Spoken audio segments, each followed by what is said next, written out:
اعوذ باللہ من الشیطان الرجیم، بسم اللہ الرحمن الرحیم۔ اس روایت کا مضمون یہ ہے کہ نبی صلی اللہ علیہ وسلم نے کہا کہ میں جو تمہیں کرنے کے لیے کہوں اس پر عمل کرو، جس سے روکوں اس سے باز رہو، اور زیادہ سوال کرنے سے اور زیادہ مین میخ نکالنے سے باز رہو، اس لیے کہ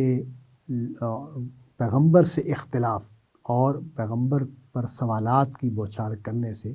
لوگ تباہ ہوئے ہیں۔ یعنی پچھلی امتوں کا آپ نے حوالہ دیا کہ امتوں نے زیادہ سوالات کیے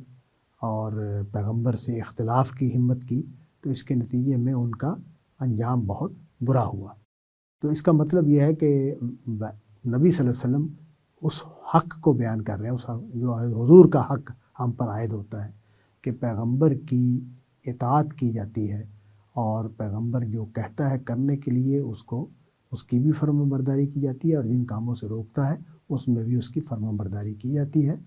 اور اس معاملے میں اس سے اختلاف نہیں کیا جاتا۔ اختلاف کرنے کا تو مطلب یہ ہے کہ میں پیغمبر مانتا ہی نہیں ہوں۔ پیغمبر ماننے کا مطلب یہ ہے کہ میں اس کو اپنا وہ رہنما مانتا ہوں جو خدا کی طرف سے مقرر کیا گیا ہے، اور مجھے اس کی غیر مشروط اطاعت کرنی ہے۔ میں اس کی بات کو سنوں گا اور عمل کروں گا، میں اس کا فرما بردار بن کر رہوں گا، اس سے کوئی اختلاف نہیں کروں گا۔ ظاہر ہے اختلاف کرنے کا مطلب یہ ہے کہ میرا جو ایمان ہے اس میں کوئی پرابلم ہے، میرا جو شعور ہے پیغمبر ہونے کا اس میں کوئی پرابلم ہے، جس کی وجہ سے میں سوال کر رہا ہوں اور اعتراض کر رہا ہوں، اختلاف کر رہا ہوں۔ یہ تو ہو گیا بنیادی بات کہ اس روایت میں جو بنیادی بات بیان ہوئی ہے وہ قرآن مجید میں بیان ہوئی ہے۔ قرآن مجید نے جہاں بھی پیغمبروں کا ذکر کیا ہے یہ فرمایا کہ وہ کہتے تھے میرے اوپر ایمان لاؤ اور میری اطاعت کرو۔ تو پیغمبر جو ہے اس کا سب سے پہلا حق یہ ہوتا ہے کہ ہم اگر مان لیا ہم نے کہ یہ سچے پیغمبر ہیں تو پھر ہم ایمان لے آتے ہیں، اور ایمان لے آتے ہیں تو پھر ہم اس کی اطاعت کرتے ہیں۔ لیکن اس روایت میں جو سوالات کی بات کی ہے کہ بہت زیادہ سوالات کرنا درست نہیں ہے۔ اختلاف کرنا اس کو تو ہم نے، وہ تو نافرمانی ہو گئی۔ اس کا مطلب یہ ہے کہ ہم پیغمبر مان ہی نہیں رہے، اور اس وجہ سے ہم اس پر سوالات اٹھا رہے ہیں، اس پر اعتراضات کر رہے ہیں، اس کی بات کو درست قرار نہیں دے رہے، اور اس کے نتیجے میں ہم ظاہر ہے ایمان ہی سے نکل جائیں گے، اور وہ ہمارے لیے بربادی کا ذریعہ ہوگا۔ البتہ سوالات کرنے میں ایک پازیٹیو ایٹیٹیوڈ بھی ہوتا ہے، تو میں یہ چاہتا ہوں کہ اس پر بھی نگاہ رہنی چاہیے۔ ہمارے ہاں جو فقہ کی کتابیں ہیں ان کو پڑھنے سے معلوم ہوتا ہے کہ چیزوں کو جس تفصیل سے طے کیا گیا ہے وہ تفصیلات پیغمبر صلی اللہ علیہ وسلم سے نہیں ملی۔ یہ علماء نے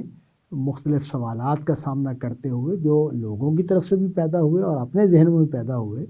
ایسی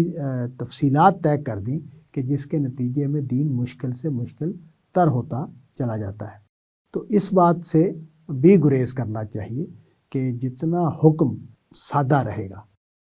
اتنا ہی لوگوں کے لیے اس پر عمل کرنے میں اپنی اپنی طبیعت، اپنے اپنے حالات کے مطابق آسانی رہتی ہے۔ قرآن مجید میں جو گائے کے ذبح کرنے کا واقعہ بیان ہوا ہے وہ بھی اسی نقطے کو واضح کرتا ہے کہ انسان جب مین میخ نکالتا ہے تو وہ حکم کو کتنا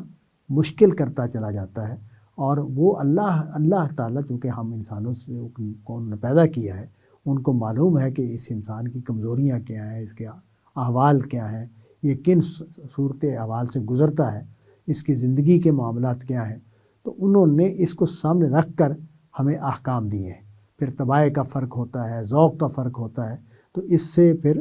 احکام جو ہیں ان کو ایسا رکھا جاتا ہے کہ جو ہر طرح کے حالات میں جس پر عمل کرنا آسان ہو، اور ہر طرح کی طبیعت اپنی سہولت کے مطابق اس حکم پر عمل کر لیتی ہے۔ مثال کے طور پر اس بات کو بھی سمجھنا چاہیے کہ اگر ہم یہ چاہیں کہ میں خدا کے مطلوب معیار پر دین پر عمل کروں تو یہ جذبہ تو بہت اچھا ہے، لیکن یہ جو مطلوب معیار ہے کیا ہم اس پر پورے اترنے کی سخت رکھتے ہیں؟ طاقت رکھتے ہیں، ہم ایسی صلاحیت رکھتے ہیں کہ ہم یہ پوزیشن لے سکیں کہ میں نے اس معیار پر عمل کیا ہے جو معیار خدا کے ہاں یعنی اس لیول پر ہے۔ ہم اپنی استطاعت کے مطابق ہمیں حکم دیا گیا ہے دین پر عمل کرتے ہوئے کہ دین کو پوری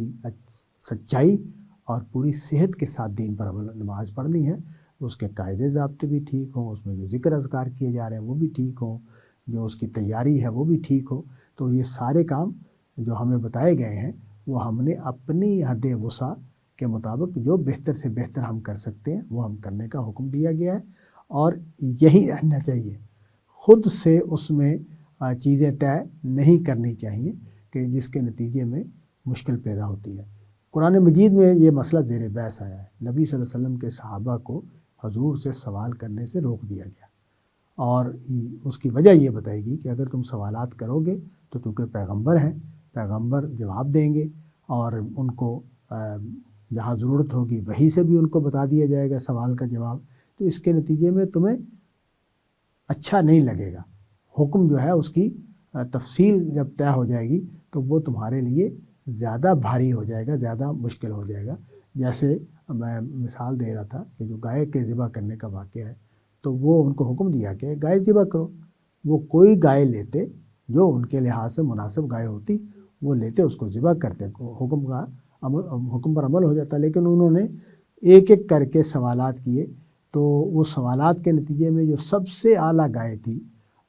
وہ معین ہو گئی ذبح کرنے کے لیے۔ تو ظاہر ہے اس کی اللہ تعالیٰ کو معلوم ہے کہ انسانوں کی طاقت کیا ہے، ان کی حیثیت کیا ہے، ان کے مزاج کیا ہیں، تو اس لحاظ سے دین کو اس طرح بیان کیا گیا ہے۔ آپ قرآن مجید کو پڑھتے چلے جائیں،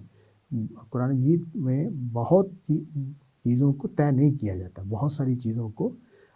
کھلا رکھا جاتا ہے تاکہ انسان اپنے حیثیت کے مطابق، اپنی طاقت کے مطابق، اب دیکھیں قرآن مجید ہم نماز پڑھتے ہیں تو نماز میں یہ بتا دیا گیا کہ نماز کے اعمال یہ ہیں، نماز کے اذکار یہ ہیں، لیکن ان کی مقداریں فکس نہیں کی گئی۔ وجہ کیا ہے؟ وجہ یہ ہے کہ پیش نظر یہ ہے کہ بندہ حاضری دے، نماز پڑھے، اللہ سے دعا مانگے، اگر طبیعت لگی ہوئی ہے تو لمبی نماز پڑھ لے، طبیعت پوری طرح آمادہ نہیں ہے یا ضروریات ایسی ہیں کہ آدمی کو جانا ہے تو وہ ہلکی نماز پڑھ لے۔ تو اس میں وسعت رکھی گئی ہے، چیزیں طے نہیں کی گئی۔ تو یہ جو حضور نے فرمایا کہ سوالات کرنے سے اور اختلاف کرنے سے، اختلاف کرنا تو ظاہر نافرمانی ہے، وہ تو کسی طور بھی جائز نہیں ہو سکتا، درست نہیں ہو سکتا۔ پھر سوالات کرنا اس جذبے سے کہ میں اپنے دین کو بہتر سے بہتر طریقے سے جان لوں اور اس کے احکام میری تفصیل سے میرے سامنے آ جائیں، یہ کام بھی نہیں ہونا چاہیے۔ اور میرا نقطہ نظر تو یہ ہے کہ ہمارے فقہا نے جو بہت زیادہ تفصیلات طے کی ہیں وہ بھی نہیں کرنی چاہیے۔ دین کا حکم جس طرح پیغمبر صلی اللہ علیہ وسلم نے دیا ہے، جس طرح قرآن میں بیان ہوا ہے، اسی طرح بیان کرنا چاہیے اور لوگوں میں ذوق و شوق پیدا کرنا چاہیے۔ اسی سے وہ مقصد حاصل ہو جائے گا جو ان سوالوں کو کے جواب متعین کرنے سے دیا گیا ہے، لیکن اس میں انسانوں کو سہولت رہے گی کہ وہ اپنی شخصیت، اپنے حالات، اپنی ہمت کے مطابق اس پر عمل کرتے رہیں گے۔ وآخر دعوانا ان الحمد للہ رب العالمین۔